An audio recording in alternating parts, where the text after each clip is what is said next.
I'd like to say good evening to everyone. Amen. Trying to get the camera straightened up there. Having some camera technical difficulties this evening, so.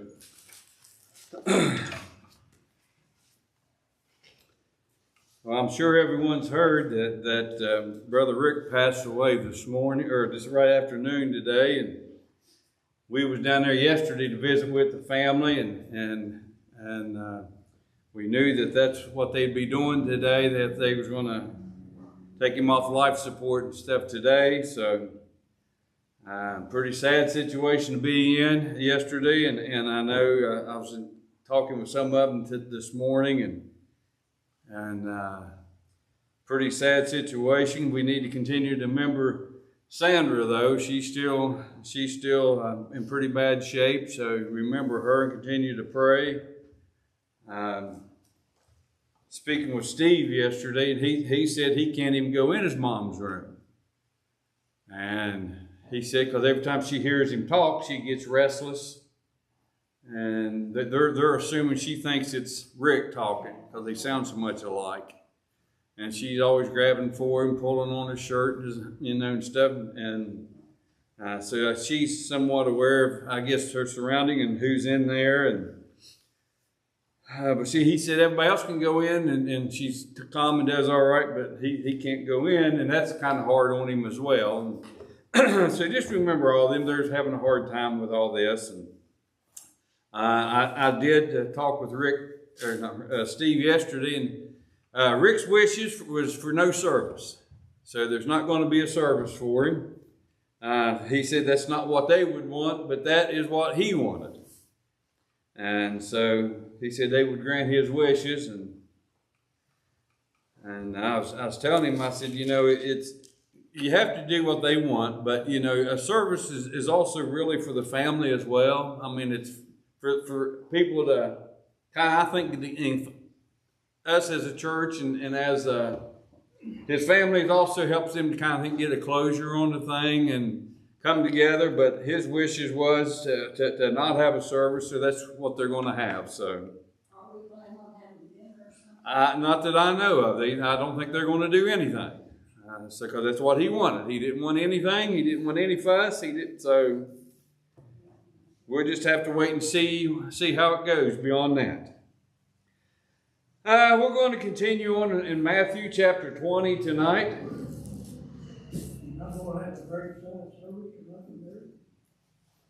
Way I understand it wasn't having anything. I don't know. I'll just have to wait until they do later on. It's just what he told me yesterday.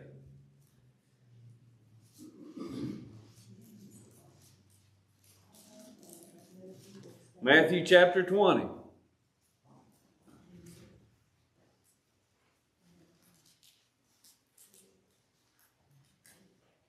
You told me today, Sandra got straightened up. They were having a memorial service. He did tell me that what they would want, that he said it was all right for them to have a memorial service at his house with their immediate family. So she said that's probably what they will wind up doing sometime down the road. So I don't know who they're going to include in the immediate family, but that's what they said they would do. Of course, I told them they could use the church if they needed to, and he said he didn't figure that would be necessary. So Jesus has been teaching in parables and different things. Last one was he talked of the rich young ruler and he the other things of the ones that came to him and asked about. I'm trying to see where I'm at here. But he starts off in 20 here, and he's continuing the teaching from chapter 19. Because it kind of flows about forsaking all and following after him. His disciples ask about following after him, that they gave up all, and what would their reward be, and he told them. But then he goes into 20, and he says, for the kingdom of heaven is likened unto a man that is a householder, which went out early in the morning to hire laborers in his vineyard. Now, it was pretty common in that time that there was, as there is now, there would be a rich class and then there was a very poor class. They really didn't have a middle class in that time. Usually either you was one or the other. You was rich or you was poor. Very few rich people, a whole lot of poor people. And some of them had their own land they worked.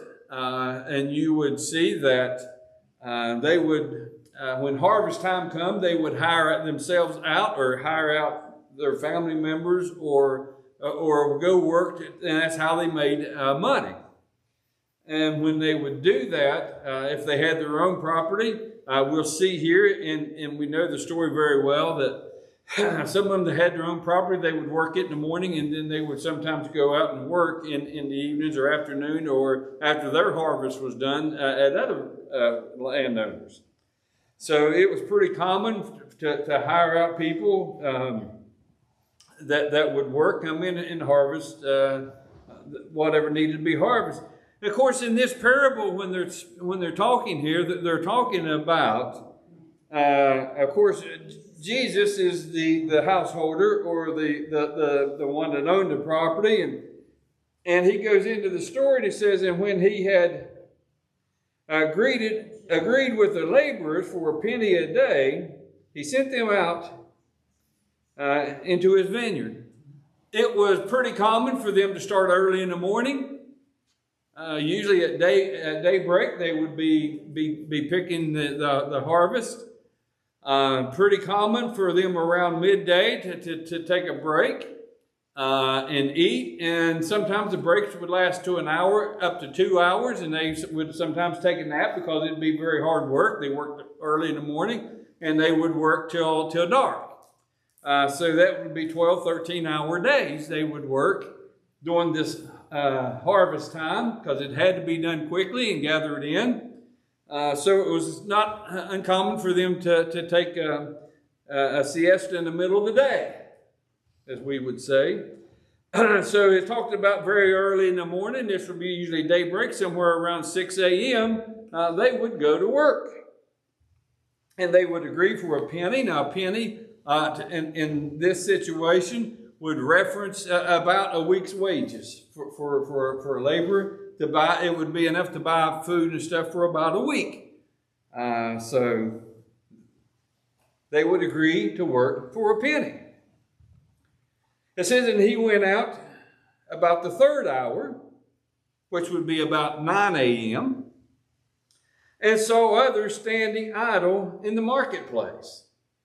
Now, typically, they would go in, they would hire them early in the morning, those that were standing around. As the day would go on, if they finished up other places or finished up their own place, they would go into the marketplace, look to be hired. They may not get a full day's wages, but to get a little bit would be better than to get none. So they were standing around, and the landowner noticed them. And he said unto them, go ye out into my vineyard, and whatsoever is right, I will give you. And they went their way. And he went out about the 6th hour, which is about noon, and about 9th hour, would be about 3 o'clock, and did likewise. And about the 11th hour, which would have been somewhere around 5 o'clock, he went out and found others standing idle, and saith unto them, why stand ye here all the day idle? And they said unto him, because no man hath hired us. And he said unto them, go ye also out into the vineyard, and whatsoever is right, that shall you receive. Now these men were standing around, as I've already said, and they were being hired out to go and work in this man's field.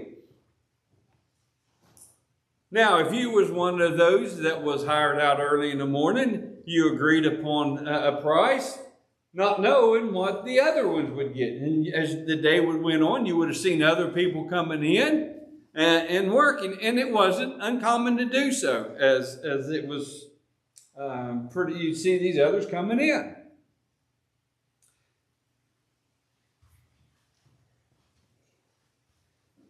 He says, and when they had come, so when even had come, the Lord of the vineyard said unto his steward, call the laborers and give them their hire, beginning from the last unto the first.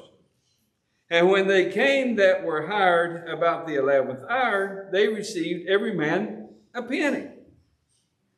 But when the last came, they supposed that they should have received more, and they likewise received every man a penny. And when they had received it, they murmured against the goodman of the house, saying, these last have wrought but 1 hour, and thou hast made them equal unto us, which had borne the burden of the heat of the day. But he answered one of them and said, friend, I do thee no wrong. Didst thou not agree with me for a penny? Now this story, I think, would be something that a lot of us would understand. Not so much the penny part, because today they minted the very last pennies for the United States. There will be no more pennies minted after today. Yes, so they're doing away with the pennies. They round up or they round down until they run out, but they will continue to use them until they go out. But we don't need no cents. no. Well, when it costs 4 cents to make a penny, it doesn't make a whole lot of sense to continue to make pennies. But we see these people out working, and those that have been there all day, working all day, they would suppose that, well, if they got paid a penny, then probably shouldn't we get paid a little more? Wouldn't we understand that as well? You would think the reward that you have for being faithful and working would have been more. But didn't they agree upon a penny? That's what the man said. You agreed to work for a penny. Why would you expect more? Right then, that was good. Well, that's about a week's wage. So, yeah. He says, take that thine is, and go thine way. I will give unto this last, even as unto thee. Is it not lawful for me to do what I will with mine own? Is thine eye evil because I'm good? He's saying to them, you agreed to work for a penny. Why should I give you more? Because it's mine. Can I do with it what I want? If I want to give them as much as I give you, it's mine. If I want to give it away, I can give it away. I think understanding that, he says, ask them, is their eye evil? In other words, do you think it's wrong for me or this landowner, is it wrong that he gave the same and equal shares to everyone? So the last shall be first and the first last. For many be called, but few are chosen. Where did we just hear that verse at? Verse 30 of the last chapter, right? It says, but many that are first shall be last, and the last shall be first.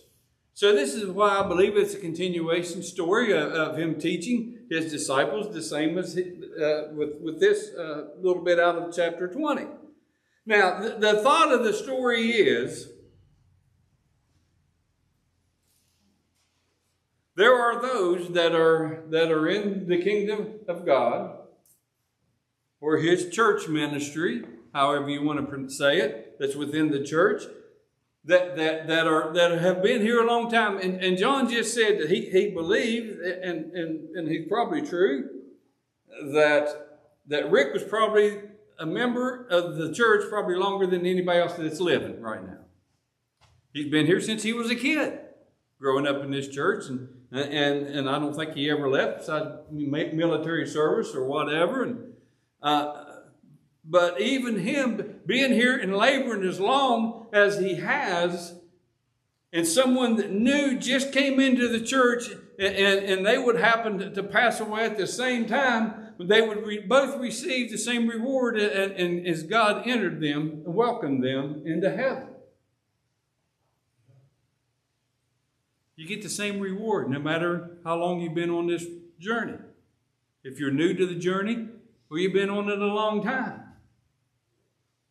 But there are those that probably will think, and it goes back to this story that he finished in chapter 19 when they were asking about who's going to be the greatest in there. You know, who is it that should have the better reward? Who did, you know, who gets well, nobody. We all should be just happy that our names are written in the Lamb's Book of Life. Just rejoice about it. That's what's important. I always heard him say there's no big I's or little U's in the word team. But I always told the coach one time, I spoke up and said, yeah, but there's an M and an E in there somewhere. And they didn't like that very well. But that's what he's trying to say, that everyone is going to get the same reward. It doesn't make any difference how long you've been on this journey. Some of us think, well, I've been on it a long time. I deserve more than some others. No. You have been given grace. And everyone that receives the free gift of grace will get the same reward. Now, if you go in and study out your Bible, you'll see that there are different crowns and stuff that are mentioned in here. I'm not a big one to like to teach or preach on the crowns, but there is crowns of life, and there's other crowns that are given, and you can study those out. That we will receive for rewards. And if the Bible says it's in there, I believe it's true that we will do that. We receive different crowns for the things that you've done throughout your life. Preached on that one night. Audie preached on it. Yep. And but there are different crowns. So there's different rewards, but we all ought to just rejoice that our names are written in the Lamb's Book of Life. And that's what I think he's trying to teach his disciples and those that was listening. You see, class was a big thing as it is now. A lot of people like to live above their means.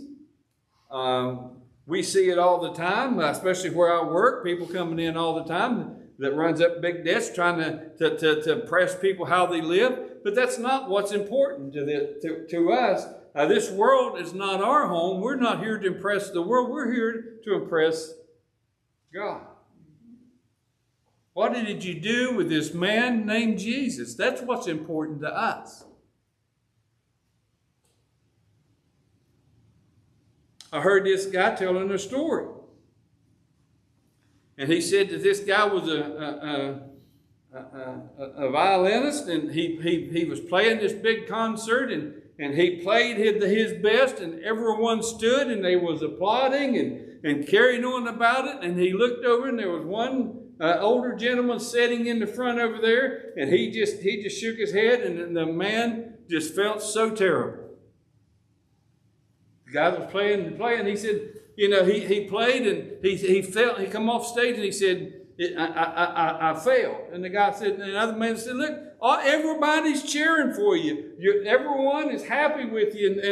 But he said, you don't understand, that man over in the corner that shook his head, he was the one that taught me. He was my mentor. And if my mentor's not happy with me, then I didn't do good. See, the whole world can be happy with you, but if God's not happy with you, then you've missed the whole thing, haven't you?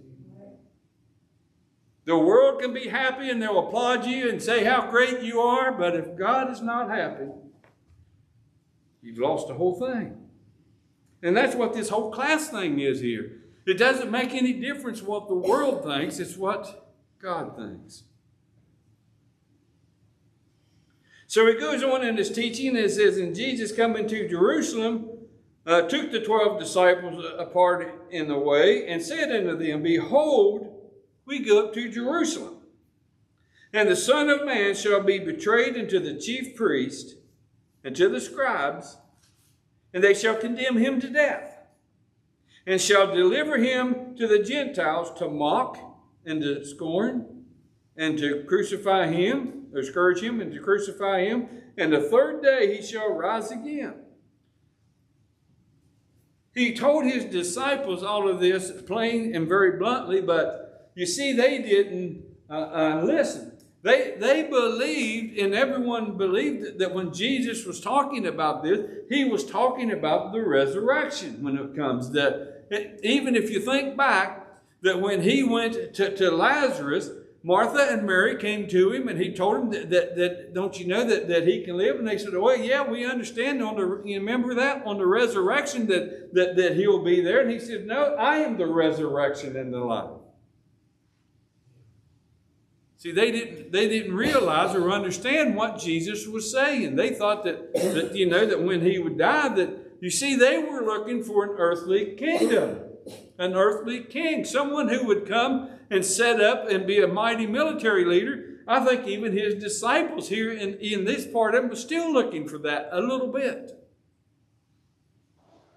They're looking for someone. They didn't think that Jesus would die. The Messiah had come. They believed that he was the Messiah. And Peter even said it, that thou art the Christ. But they were still looking for someone who was going to deliver them out of their captivity. They didn't understand what Jesus was saying. Then came to him the mother of Zebedee's children. Now, who was Zebedee's children? James and John. And Zebedee's children, her son, worshipped him and desires a certain thing of him. And he said unto him, what wilt thou? She saith unto him, grant that these my two sons may sit the one on the right hand and the other on the left in thy kingdom. Now, I can imagine this. All of us, at one point or the other, especially if you played sports, I know some of you guys did, or was involved in any kind of activity, I can just imagine my mother going up to the coach and said, Coach, he's just not getting enough playing time. What are you going to do about it? Right? Now, see, a mother can get away with that kind of stuff more than what a dad could. And it's the same way it was then. Mothers was a little more direct at times than what fathers would be. Can you imagine these two that had been following Jesus, two of his disciples, and his mom come, Mom, would you just be quiet? Yeah. I can just picture that. No, I'm going to go up and I'm going to have a talk with Jesus. No, leave Jesus alone. We know how mothers are, don't we?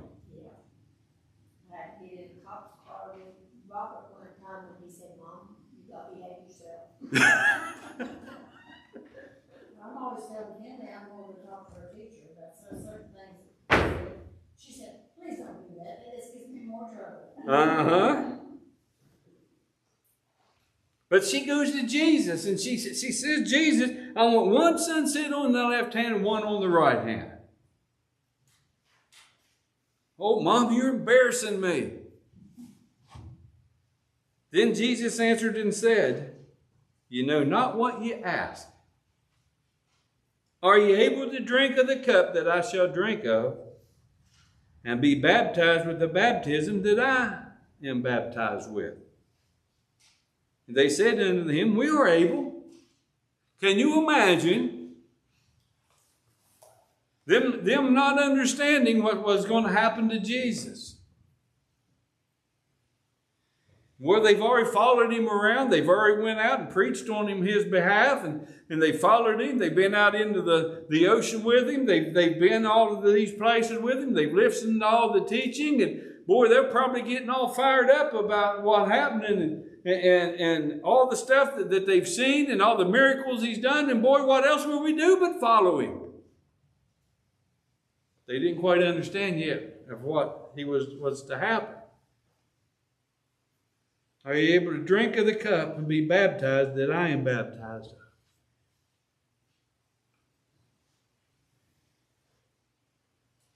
Well, they agreed. Yeah, we can do that. Well, eventually they did.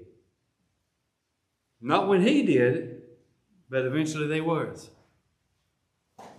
And he said unto them, ye shall drink indeed of my cup, and be baptized with me with the baptism that I am baptized with. But to sit on the right hand and on the left is not mine to give, but it shall be given to them for whom it is prepared of my Father. Jesus is saying to them, well, yeah, you're going to, and they pretty much died the same way that Jesus did. And he said that you're going to drink of that cup and you're going to do what I did, but to sit at my left and my right hand, I'm not the one that can say that. I'm not the above all authority. God is. Jesus always pointed to the Father that sent him. It's not up to the Son to say what's going to be done. It's up to the Father. He's the one that has the authority. He says, when the 10 heard of it, they were moved with what? Indignation against the two brethren. Can you believe that what they just went and asked Jesus for? The other 10, I'm part of the figure, they got upset and mad. But Jesus called unto them and said, you know that the prince of the Gentiles exercise dominion over them, and they that are great exercise authority upon them. But it shall not be so among you. The prince of the air will turn one against the other. Folks, when we take a stand for God, the old adversary we have will use anyone against us that they can. That's including your family and your friends. The very ones that you thought would always be your friends, the ones that you thought would always be with you, as soon as you take a stand for God, they turn their back on you. They're the ones that turns their back on you. So he's trying to tell his disciples here, the world's like that, but you're not like that. You can't be like that. Because he says, but whosoever shall be great among you, let him be the minister.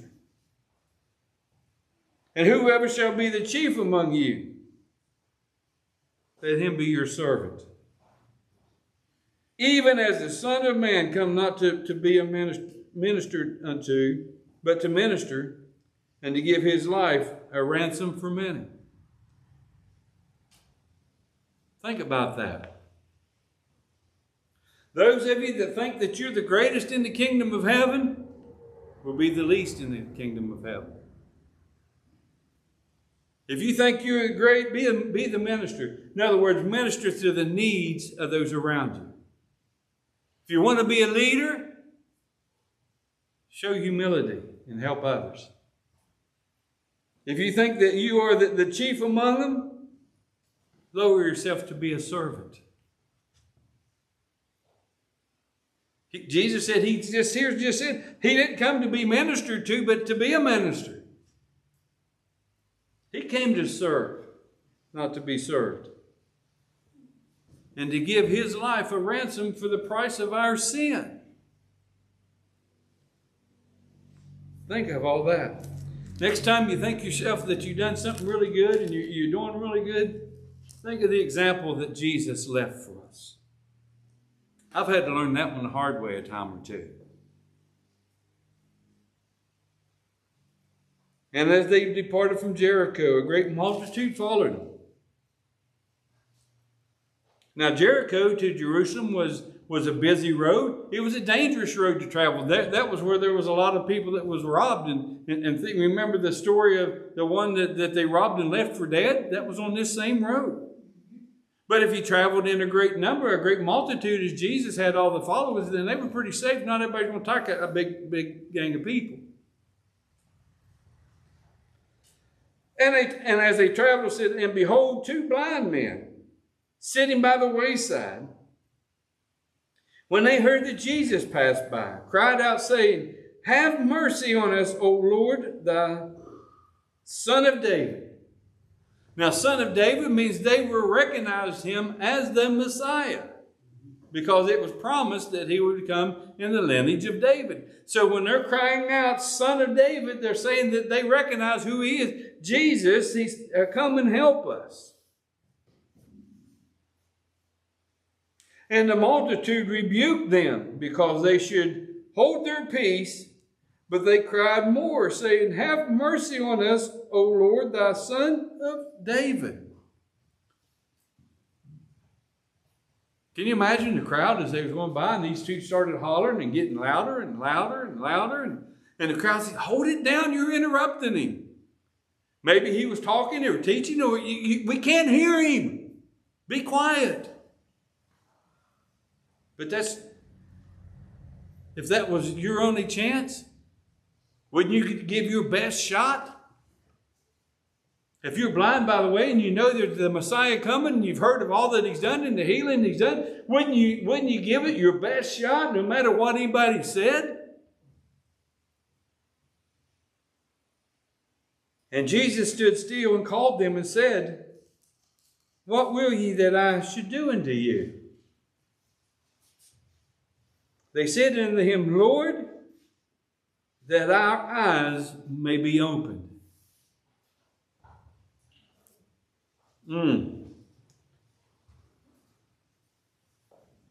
Well, that was physical, but folks, we need some spiritual eyes opened. There is a lot of people in this world that goes by the name of Christian or calls the name Christian, but they don't act Christ-like. They were called Christians first at Antioch because they were acting like Christ. It wasn't something they would meant as a good thing. We need a lot of people that sit in churches today and calls the name of Christ and Christians. They need a spiritual eyes open, or a spiritual eye opening. There are so many that will stand for sin and call it good. And that which is good they call evil, and that which is evil they call good. And they need to have their eyes opened. So Jesus had compassion on them and touched their eyes, and immediately their eyes received sight, and they followed him. Isn't that something? Folks, when our eyes was open to the life that I lived and the shame, I've told y'all that story of how I was so ashamed and I couldn't wait to get back in church. And when I got in here, I didn't leave because my eyes were opened and I realized the state I am, so I followed after him. And I don't plan on turning back anytime soon. Amen. I hope y'all got something. Now, doesn't anyone have anything else?